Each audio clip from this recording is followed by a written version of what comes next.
And I'm a true testament to that, because before I gave my life to the Lord in 2003, I was a very successful drug dealer. I had drug homes running around Michigan. I had, employees. I had my whole corporate, it wasn't a legal entity. I had my whole business set up. And I was a successful entrepreneur.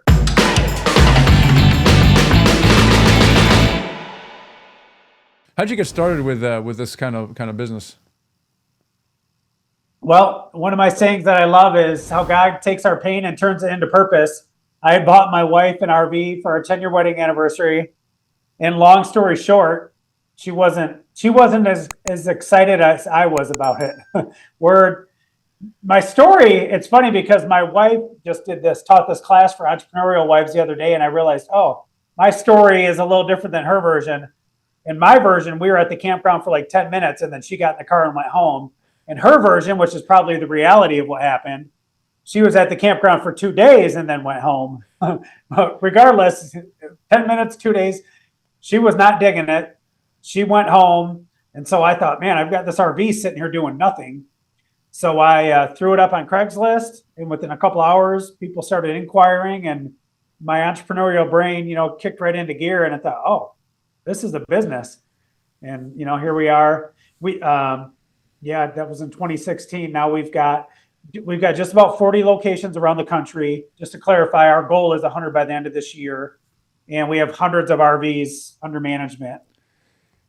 Yeah. So have you always been an entrepreneur? You said your entrepreneurial brain. What were you doing before this all happened? Yeah. So another pain into purpose business. I gave my life to the Lord in 2003. And when I did that, I had a lot of the aftermath of that to clean up, which one of the things was bad credit, debt collectors and all those things. So the job that I worked at the time, I would get laid off in the winter. So I went, did all the research, and I learned how to fix my credit, negotiate with debt collectors, and how to build new credit and dispute inaccurate information. And then I ended up getting fired from that job that I got saved at. I ended up getting fired from there a short while after for sharing my faith, as funny as that sounds. But then I jumped into starting a credit counseling business. That was actually right during 2008. And I was totally I didn't know anything about the real estate world. So here I am, I open a phone book and I start calling mortgage companies and realtors. It's like, number disconnected, phone number disconnected. And I'm like, oh, something must be going on, and I didn't have a real estate background. I didn't realize that what was happening in the mortgage and real estate world, but got through it. And then, I started helping people rebuild credit after their bankruptcies and foreclosures and this and that. And I had that company for about a decade, and it's still up and running today. I sold that several years ago. That's awesome. Have you always been an entrepreneur, or how did you even, a lot of people are doing, they don't really know. Gino Wickman wrote this book, The Entrepreneurial Leap, and he kind of argues that you're either are, you're born with it, or you're not. Oh man, so I just published a book here recently called My Real Estate Story, and I talk about that in my book as well.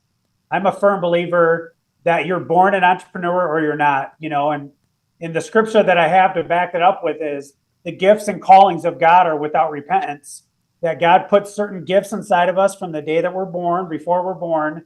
And I'm a true testament to that, because before I gave my life to the Lord in 2003, I was a very successful drug dealer. I had drug homes running around Michigan. I had, employees. I had my whole corporate, it wasn't a legal entity. I had my whole business set up. And I was a successful entrepreneur, that way. But yeah, 5th grade is when I had my first business proposal that I brought to my dad to start a lawn care business. And my dad was not an entrepreneur. My dad was an employee. And he basically laughed at me and called me lazy. He thought, well, you're lazy. What do you mean you want me to give you money to buy lawnmowers and then all the kids are going to push them around while you go sign up accounts? That's lazy. I'm like, no, Dad, that's called, I'm a businessman. I didn't know the word entrepreneur at that point in life yet, but I agree with that statement. I feel like that's in us from birth, and there's so many people that, you're driving down the road and you tell your wife or vice versa, hey, here's an idea for a product. Oh, that would be a great service. And, that's a good indicator. Hey, you're probably an entrepreneur if your brain is constantly thinking of those kind of things. So that is interesting that you created successive businesses like that, and now you're in the RV space. So a lot of people are always looking for kind of a business opportunity, right? They're franchises and real estate and this multi-level marketing, become a real estate agent.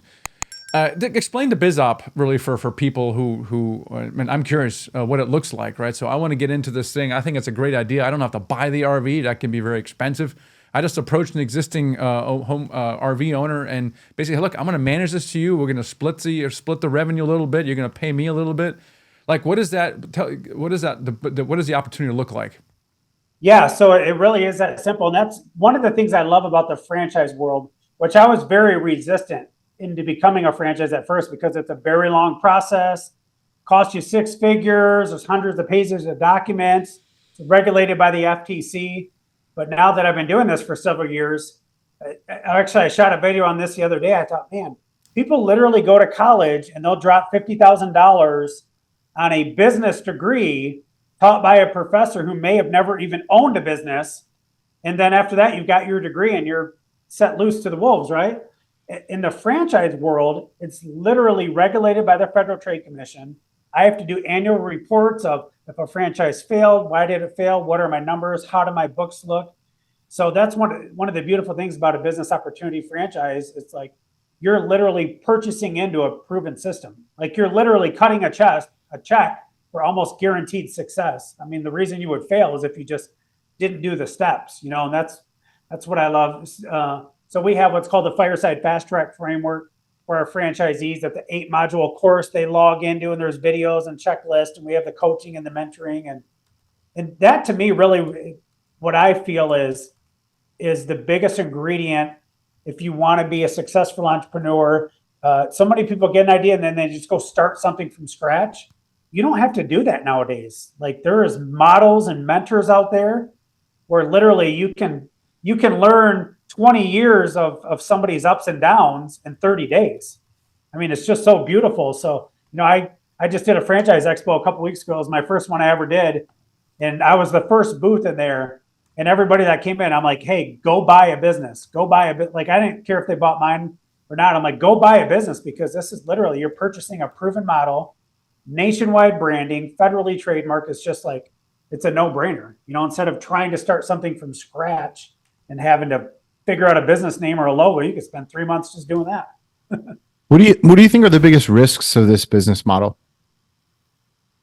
Biggest risk of the business model, I would say the biggest risk for somebody that are stepping into this business model first would be somebody that is too analytical. Before we became a franchise opportunity, my main location that I had in Michigan, I had an investor that had 3 units with us, and he was a very analytical guy. He had all the spreadsheets and the numbers, and he was like, oh my gosh, yes. And that, and it just he's like, Garr, I want to start a franchise. So I sold him my location. What did he do? He literally came in and tore everything to the ground and started from square one. So we've learned through our franchise interview process, like you've got to find people that are coachable and teachable, that are not over analytical, because you can literally walk into something and start from square one, even though there's a proven system in place. So I would say that's kind of the biggest risk for people, is making sure that the way that you're wired is right for the business opportunity, because there's other opportunities out there, right, where you can purchase real estate and have a property management company take care of it for you. And that if you're analytical, that's great.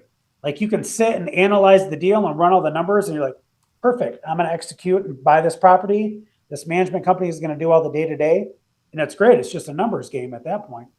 But in our business model here, you're talking to RV owners, you're dealing with customers, you're dealing with people. There's a sales and customer service aspect to it, So are you, if you go into a franchise, is there enough room on the revenue side to put an operator in place, or you kind of have to act as the operator until you scale up to a few locations?